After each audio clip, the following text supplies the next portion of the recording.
ముందే చెప్పినట్లు ప్రాంతం వాడే తెలంగాణకు చేస్తున్నటువంటి ద్రోహం ఈరోజు నేను బయట పెడతా ఉన్నా. దేశ రాజధాని ఢిల్లీ కేంద్రంగా తెలంగాణకు జరగబోతున్నటువంటి ద్రోహాన్ని పసిగట్టి బయటపెట్టి దాన్ని నివారించేటువంటి ప్రయత్నం చేస్తూ ఉన్నాం. ఒకవేళ తప్పు జరిగితే తెలంగాణ నీటి చరిత్రలో ఈరోజు ఒక బ్లాక్ డేగా నిలిచిపోతుంది. గోదావరి జలాల అక్రమ తరలింపు విషయంలో బీఆర్ఎస్ పార్టీ మొదటి నుంచి కూడా ఈ రాష్ట్ర ప్రభుత్వాన్ని అప్రమత్తం చేస్తూనే వస్తుంది. మీకు కూడా తెలుసు, నేను గతంలో కూడా డాక్యుమెంట్స్ కూడా బయట పెట్టాను. ఎందుకు అంటే మేము మాట్లాడు బ్యాక్ డేట్లో ఉత్తరాలు పంపుడు, ఇవన్నీ మీకు గతంలో కూడా పంపిన. నేను ఇదే భవన్లో ప్రెస్ మీట్ పెట్టంగానే ఒక 3 అవర్స్లో నిన్నటి డేట్తో ఉత్తరం రాస్తాడు ఉత్తమ్ కుమార్ రెడ్డి. మాకేమో స్టేట్ ఇంట్రెస్ట్ కనుక వాళ్ళకు పట్టింపు లేదు. మేము పదే పదే ఆ విషయాలు బయట పెడుతూ రాష్ట్ర ప్రభుత్వాన్ని మేము అప్రమత్తం చేస్తుంటే ఇంకేదో ఫేస్ సేవింగ్ కోసం బ్యాక్ డేట్లు వేసి నా ప్రెస్ మీట్ అయినాక 5 గంటలకు 3 గంటలకో 4 గంటల తర్వాత ఇన్ని ప్రెస్ నోట్లు లెటర్లు కేంద్ర ప్రభుత్వానికి ఈ రాష్ట్రం రాసింది. డాక్యుమెంట్స్ కూడా అన్నీ నేను రిలీజ్ చేస్తున్నా. ఇకపోతే అంటే పరిస్థితి ఏమైందంటే మొద్దు నిద్రపోతుంది ఈ ప్రభుత్వం, కుంభకర్ణుడిలాగా నిద్రపోతూ ఉంది.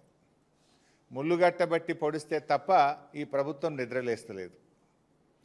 అది గోదావరి బనకచెర్ల ప్రాజెక్ట్ అయినా, గోదావరి నల్లమల్ల సాగర్ ప్రాజెక్ట్ అయినా జరిగేది మాత్రం గోదావరి జలాల దోపిడీ, జరిగేది మాత్రం తెలంగాణకు నష్టం.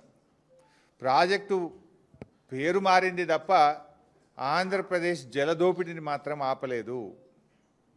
ఈ జలద్రోహం విషయంలో కత్తి బాబు గారిది, పొడిచేది రేవంత్ రెడ్డి.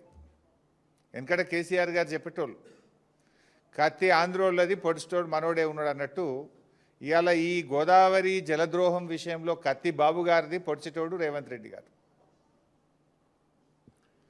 ఇప్పుడు సమైక్య రాష్ట్రంలో ఆనాడు కృష్ణా నదీ జలాల్లో తెలంగాణకు తీరని ద్రోహం చేసింది కాంగ్రెస్. ఈరోజు గోదావరి జలాల్లో కూడా తీరని ద్రోహం చేస్తున్నది నేటి కాంగ్రెస్. ఇది మరో చారిత్రక ద్రోహం. ఈరోజు ఢిల్లీలో జరగబోతున్నటువంటి సమావేశం అది తెలంగాణకు మరణ శాసనం లాంటిది.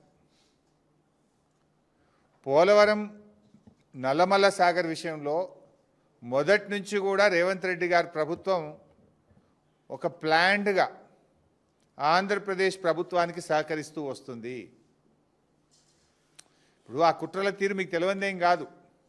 ఢిల్లీలో మీటింగ్ జరిగినప్పుడు ఆనాడే బీఆర్ఎస్ హెచ్చరించింది మీటింగ్ పోవద్దు నువ్వు అని. పోనంటూనే మీటింగ్కు పోయిండు. సంతకం పెట్ట అంటూనే సంతకం పెట్టిండు.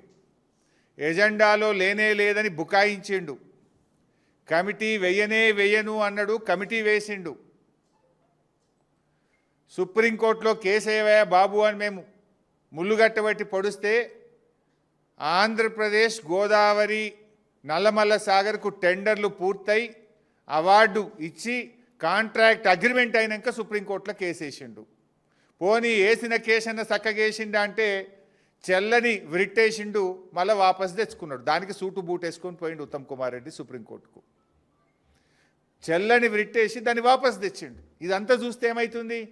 మీటింగ్కు ముందు ఢిల్లీలో పోనన్నో మీటింగ్ పోయినావు, ముఖ్యమంత్రుల మీటింగ్కు. ఎజెండాలో లేదని బుకాయించే ప్రయత్నం చేసినావు. సంతకం పెట్టని సంతకం పెట్టినావు. కమిటీ వెయ్య అన్నావు, కమిటీ వేసినావు. సుప్రీంకోర్టుకు పోతా అన్నావు, చెల్లని రిట్ పిటిషన్ సుప్రీంకోర్టులో వేసినావు, ఆ రిట్టు వాపసు తెచ్చుకున్నావు. అంటే పసలేని రిట్ వేసినావు. అంటే నీ న్యాయవాదులకు తెలియదా? అంతా తెలుసు నువ్వు. అందుకే నేను మొదట్లో అన్నా, ఒక ప్లాన్ ప్రకారం, ఒక పథకం ప్రకారమే రేవంత్ రెడ్డి గారు గోదావరి నల్లమల్ల సాగర్కు సహకరిస్తున్నాడు, గురుదక్షిణ చెల్లించుకునే ప్రయత్నం చేస్తున్నాడు. ఇవాళ ఢిల్లీలో జరిగే మీటింగ్ కూడా ఆంధ్రప్రదేశ్ ఒత్తిడితో కేంద్ర ప్రభుత్వం నిర్వహిస్తున్న మీటింగ్ ఇది. అందరికీ తెలుసు ఢిల్లీలో ఎవరున్నారు ప్రభుత్వం? బీజేపీ తెలుగుదేశం పార్టీల సంయుక్త ప్రభుత్వం కేంద్రంలో ఉన్నది. ఢిల్లీలో ఉన్నది తెలుగుదేశం ప్రభుత్వం. ఇలా ఆంధ్రప్రదేశ్లో ఉన్న అధికారంలో ఉన్న పార్టీ ఢిల్లీలో కూడా అధికారాన్ని పంచుకుంటుంది. రెండు రాష్ట్రాల్లో తెలుగుదేశం బీజేపీలు అధికారాన్ని పంచుకుంటున్నాయి. ఆంధ్రప్రదేశ్ ఒత్తిడితోనే ఢిల్లీలో మీటింగ్ జరుగుతూ ఉంది. మరి ఆ మీటింగ్కు ఇవాళ తెలంగాణ ఇంజనీర్లు మధ్యాహ్నం 2 గంటలకు హాజరు కాబోతా ఉన్నారు. పేరుకే జల వివాదాల మీటింగ్, ఎజెండా మాత్రం 200 టీఎంసీల గోదావరి నీళ్లను పోలవరం ద్వారా నల్లమల్ల సాగర్కు రాయలసీమ ప్రాంతానికి తరలించే